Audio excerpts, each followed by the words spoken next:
I really appreciate it. This is my first chapbook collection. And certainly one that is quite special. I moved back to my hometown, Plainfield, New Jersey, um, after having lived overseas in Hong Kong for quite a while. So at least for some of us here, it's sort of like, you know I don't know, you feel like kind of growing up and being successful means moving away, right, and going somewhere else. And I ended up, I'm literally sitting in my childhood bedroom, right? I live in my childhood home. So I ended up writing the collection just about, kind of memories from the past, but also kind of walking right those same streets, now as a 40-year-old person that I did when I was, a teenager. So it's kind of interesting in that way. So I am going to read all from the collection today. I picked out, I guess I don't know if I want to call them my favorites, but ones that I tend to kind of gravitate towards whenever I'm reading from the collection. So the first one is titled On the Block, an Elegy. Back in the day, we pedaled big wheels, the streamers flapping until the pavement bores holes into black plastic tires. We chased lightning bugs through front yards, catch them in our hands, let them crawl to the tips of our fingers. We never put them into glass jars. We play hide and seek by the rules. No sneaking into backyards, no touching the neighbors' cars. Shay cuts her arm on a nail under a porch, so we rule that out too. We trip on groundhog holes, cut each other's bangs, serve up the dozens, fish minnows in tin cans from the brook. We make the boys jump double dutch. Down on the corner of Academy in front, we find little plastic baggies next to the house with the high brown fence. We don't touch them. A car does 40 up the block, hooks into a driveway down the street. The girl next door bounces a basketball. The net from the hoop is gone.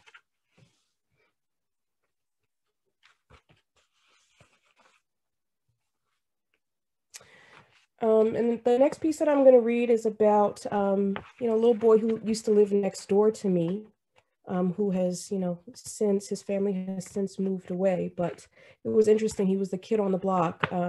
We used to call him the oops baby because his parents were like 45, like when he was born, and his older siblings were like already grown up and, out of the house. Portrait as paper dolls. Matthew's mother has sent him out back to get a switch again. He staggers to the trees near the garage, pulls a young branch, picks off twigs and leaves, stares at the slender whip. He makes the long walk down the driveway to the house, feebly waves when he passes. I wave back.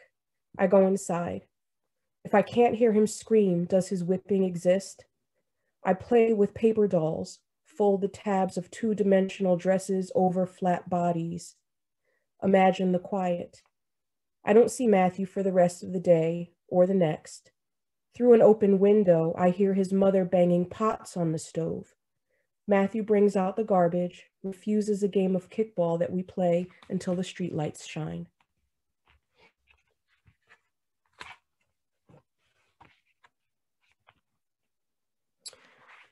And actually, the last two pieces I'm going to read are both prose poems.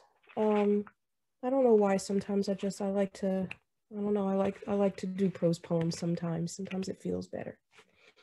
This one is titled "The Last Time in Cedar Brook Park." After you consider going to the now annual Rhythm and Blues by the brook. Again, you leave your boyfriend's house and wait in the street for a cab. His mother never invites you to stay for dinner, and you know that. He's a senior who'll go off down south for college soon. You're a freshman who'll be left behind. You know that too. But here you are anyway, standing under dim streetlights in a coat not heavy enough to block the biting wind. Your cab finally arrives, the muffler grumbles, the door squeals on its hinges. The black vinyl seats are ripped, the foam stuffing escapes from holes where the fabric has worn thin. The cab smells greasy, and you imagine there must be old takeout bags piled in the front seat. You give the driver your address. In the rearview mirror, you can see the driver's eyes. You meet his gaze, and your stomach hurts a little bit. You remind yourself that you haven't eaten dinner yet. The cab ambles along side streets. You could or should be going faster. The speed limit is 25 miles per hour. You just want to be home now. Laundry waits, you still have homework. Maybe your mother has cooked tonight. The driver misses a turn that you've taken pretty much every time you've gone home from here. Granted, you're going to the other side of town. There are plenty of combinations of streets that will get you to the East End. You wipe sweaty hands on your jeans. You look out the window. No one's sitting on a porch. No one's getting into a car. No one's walking a dog. No one. The tire hits a pothole. The cab creaks and shakes. The driver is looking at you again. You think you know all the streets in this city. It's always been your home. But when you look out the window, you don't know where you are. It's dark. The cab jolts around a corner, pulls to the side of the road. The driver grips the gear shift on the steering column, clicks into park. Why are we stopping? The thought has not even crystallized in your mind before you're out the door running into the darkness. The ground feels too soft beneath your feet. With each step, you're sinking, so you try not to let your feet touch the ground at all. Dodge the trees that appear as vague shadows. Like an animal, you run towards the light. You're choking on your own breath, a kind of screaming. You make it to the street, someone else's neighborhood, and you wonder if you ring a doorbell, will someone let you use their telephone? Headlights, so you duck into the nearest backyard behind garbage bins. And this is what you do: duck, hide, weave, scurry, until you make it downtown where at least there are stores, lights, traffic. You want to get on the bus, but you realize you have no money. What happened to your bag? You're afraid to ask a stranger for bus fare. You might owe them something. You walk home on Front Street, hoping your mother is out looking for you. When you finally make it to your block, you can breathe again because you're safe, or at least you think you are.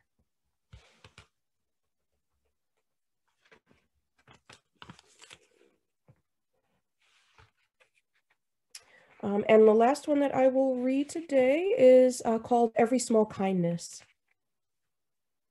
The lady behind the counter at the pasteleria downtown offers me a sample of the cake she has just pulled from the oven. She slices teasing slivers onto a white serving plate. The cinnamon, icing, and almond crumbles are a holiday on my tongue. Yes, I need this. She packs a hunk of warm cake in the white paper box stamped with the store's logo. Underneath the string, she tucks a menu written in Spanish, which I can no longer read. Outside, city birds chatter something about the spring. They have this knowledge, but the morning is overcast. The streets and sidewalks still damp from overnight rain. Coffee and bacon grease waft from the diner on the corner. The train rumbles into the Queen City station, screeches, halts. It too sounds exhausted. A woman in a coat too thin for the chill waits while her old dog drinks from a puddle. Tonight's forecast calls for 5 to 7 inches of snow that will likely melt on contact with the warm pavement. Last week, the temperature hit 68, so I turned off the heat. In the park, where the lawn during summer is pristine, the ground is pitted from squirrels retrieving their winter store of acorns. I bet snowflakes will fall, clumps like dandelion seeds that stick to my sweater. I bet it accumulates. Tomorrow, the lady at the roti shop will welcome me to have a seat while she dishes up lunch. All the tables are square, many of the chair seat cushions cracked, the stuffing exposed. She will comment that she hasn't seen me in a while, and where you been? The sleeves of her oversized plaid shirt cuffed to the elbows, she will put an extra plantain in my takeout curry chicken and rice. At home, when I bend back the foil and open the lid, I will sink my fork into what is sweet.